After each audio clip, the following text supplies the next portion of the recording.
लेकिन मैं बार बार इसलिए बोल रहा हूं, अब सुनो। एक मस्जिद में जुमे का दिन था, मैं जुमे का खुतबा नमाज पढ़ने के लिए मस्जिद में गया। अल्लाह के नबी मिंबर के ऊपर खड़े हुए,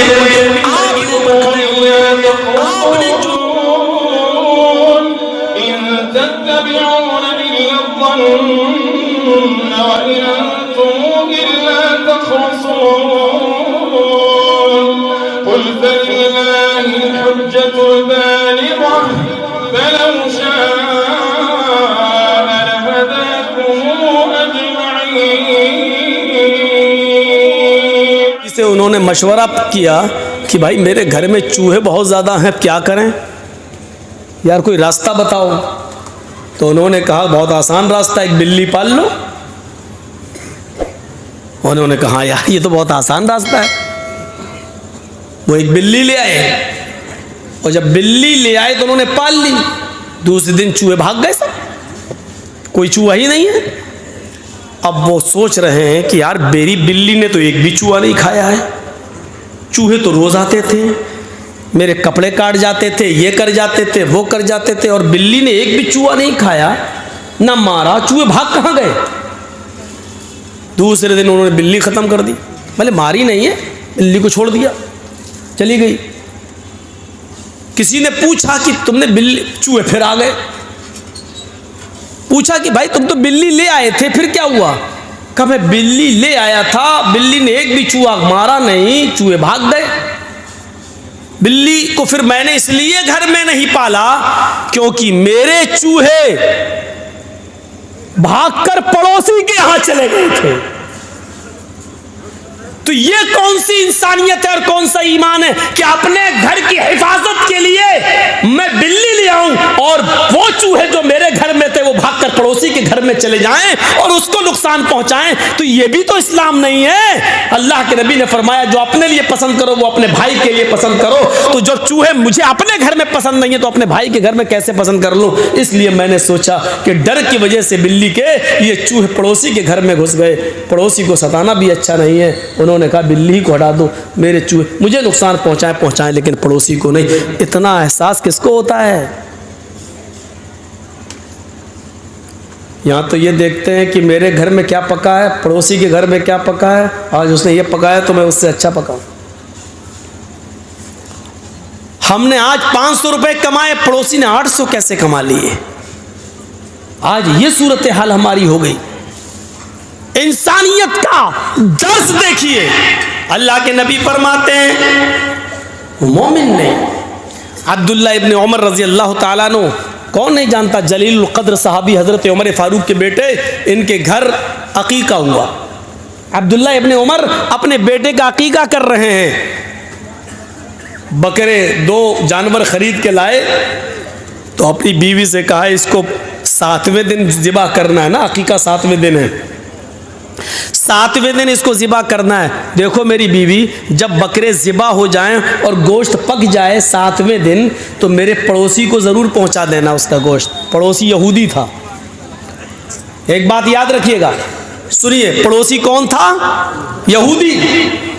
और हज़रत अब्दुल्ला इब्न उमर के यहाँ आज बच्चा पैदा हुआ, कल 2 जानवर ले आए, कल 2 जो ज़िबा करना था, 2 खस्सी, 2 बकरे, 2 मेंढे, 2 मेंढे वो ले आए और कहा बीवी 7वें दिन जब ज़िबा हो जाए और गोश्त पक जाए तो पड़ोसी को पहुंचा देना।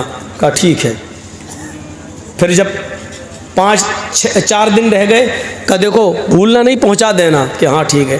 3 दिन रह गया, देखो पहुंचा देना, भूलना नहीं। 1 दिन रह गया, पहुंचा देना, भूलना नहीं। आज अकीका है, बकरा दोनों जानवर ज़िबा कर दिए। जैसी छुरी चलाकर ज़िबा कर दिए, बोले देखो गोश्त पक जाए तो भूलना नहीं, पड़ोसी को दे देना। अब बीवी हाँ हाँ ठीक है दे दूँगी।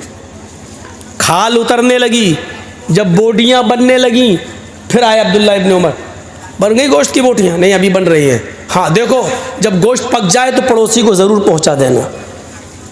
बीवी कहती हाँ मालूम है भाई, 5-6 दिन से आप बोल रहे हैं, मैंने सुन लिया है, पहुंचा दूंगी। हांडी जब चूल्हे पर रख दी और गोश्त जब भुनने लगा तो कहा तैयार हो गया। क्यों, आपको ज़्यादा भूख लग रही है क्या? कहा नहीं नहीं, भूख की बात नहीं है। फिर कहा मैं ये देख रहा हूँ कि कब पकेगा। मेरे पड़ोसी को, बीवी को अब बहुत गुस्सा आ गया। कोई बात बार बार कही जाए तो आदमी पक जाता है। एक मुझे याद है, ये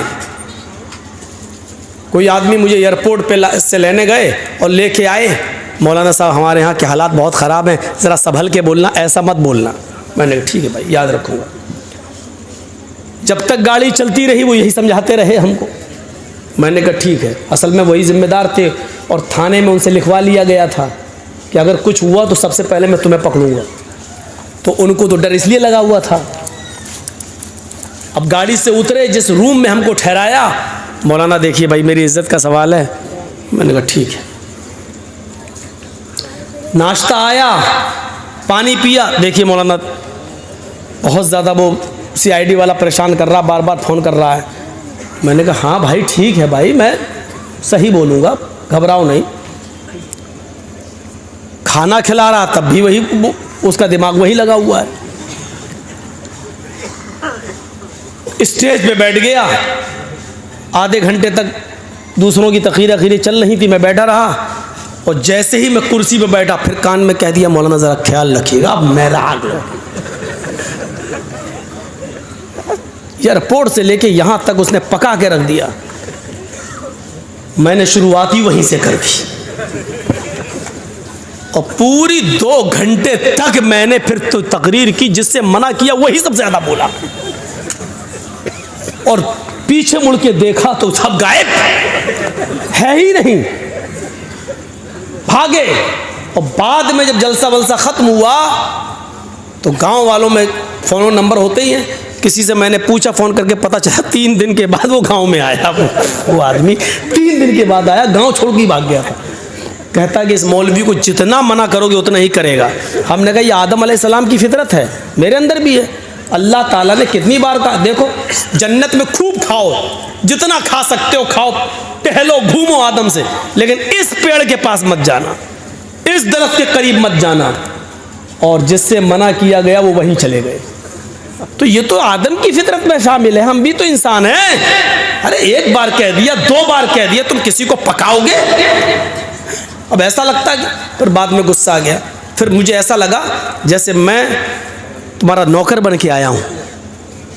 ठीक है, जलसा कमेटी को हक है कहने का, क्योंकि इलाके का माहौल वो जानते हैं, बिल्कुल हक है उनको कहने का। लेकिन एक बार अक्लमंद आलिम वो है जो एक बार कह दिया जाए वो समझ जाए और उसको अपने हिसाब से फिर बोलना है। लेकिन एयरपोर्ट से लेकर घर तक, खाना खिलाने तक, नाश्ते तक, पानी चाय लाओ, तब भी, यहाँ तक कि जब बोलने जा रहा तब भी कान में मौलाना साहब, बहुत हसास इलाका है, बहुत ख़तरनाक माहौल है, ज़रा सही से बोलिएगा, बड़ी मुश्किल से परमिशन मिली। चुप रहो यार, दिमाग पका के रख दिया। फिर हम वहीं से बोलना शुरू कर दिया। तो बीवी को बार बार कहा, जानवर लाए तो कहा, 6 दिन पहले कहा, 5 दिन पहले कहा, 4 दिन, 3 दिन, 2 दिन, 1 दिन, ज़िबा हो गया उस दिन भी, बोटियां बन रही उस दिन भी। जब चूल्हे पे पकने लगा तो कहा ज़्यादा भूख लग रही है आपको? कहा मुझे नहीं पक रही, हमें पड़ोसी की फिक्र है। अरे मैंने सुन लिया, बार बार पड़ोसी पड़ोसी। अरे मुझे मालूम है, पकने तो दो, ऐसी दे दूं कच्चा क्या? अरे मेरी बीवी मुझ पर क्यों बरस रही हो? कब बरसूंगी नहीं, 7 दिन से वही पकाए चले जा रहे हो, पड़ोसी पड़ोसी पड़ोसी पड़ोसी। तो जानते हो अब्दुल्ला इब्न उमर ने क्या जवाब दिया? मेरी बीवी तो मेरा गुस्सा होना बजा है। जो आदमी बार बार कुछ बोलेगा तो मैं गुस्सा आएगा, लेकिन मैं बार बार इसलिए बोल रहा हूं। अब सुनो, एक मस्जिद में जुमे का दिन था, मैं जुमे का खुतबा नमाज पढ़ने के लिए मस्जिद में गया। अल्लाह के नबी मिंबर के ऊपर खड़े हुए। आपने जुमे के दिन जो खुतबा दिया मिंबर के ऊपर खड़े होकर, वो पड़ोसियों के बारे में दिया। पड़ोसियों की इतनी अहमियत, इतना मकाम, इतना मर्तबा बताया कि मैं ये सोचने लगा रह क्या गया है, अब कौन सी चीज बाकी रह गई ये जो छोड़ दिया अल्लाह के नबी ने, सब तो बता दिया, ये पड़ोसी का हक। अब डर लगने लगा, अल्लाह के नबी सल्लल्लाहु अलैहि वसल्लम सब कुछ तो बता चुके, अब कहीं ये न कह दें कि तुम जिस घर में रहते हो, जिस कमरे में रहते हो, जिस बाग में रहते हो, या जिस जमीन के मालिक हो, उसमें इतना हिस्सा तुम्हारे पड़ोसी का भी है, इतना हक तुम्हारे पड़ोसी का है। कहीं अल्लाह के नबी सल्लल्लाहु अलैहि वसल्लम मेरी जमीन और जायदाद और घर और मकान में पड़ोसी को वारिस न बना दे। बनाया नहीं, लेकिन डर लगने लगा कि कहीं अल्लाह के, अब आखिरी चीज यही तो रह गई है, अब कहीं ऐसा ना हो कि अल्लाह के नबी ये कह दें, ये ना कह दें कि पड़ोसी का इतना हक है। मेरी बीवी, इसलिए मैं बार बार कह रहा हूं कि पड़ोसी को पहुंचाओ। ये है इंसानियत का सबसे बड़ा अलंबरदार मजहब। मेरे प्यारे साथियों, जरा गौर करो, इंसानियत सबसे ज्यादा अगर मिलेगी तो इस्लाम के अंदर मिलेगी। हिंदू, मुसलमान, यहूदी और ईसाई की कोई कैद नहीं लगाई गई है, कोई कैद नहीं। आइए एक और चीज बताएं तुम्हें।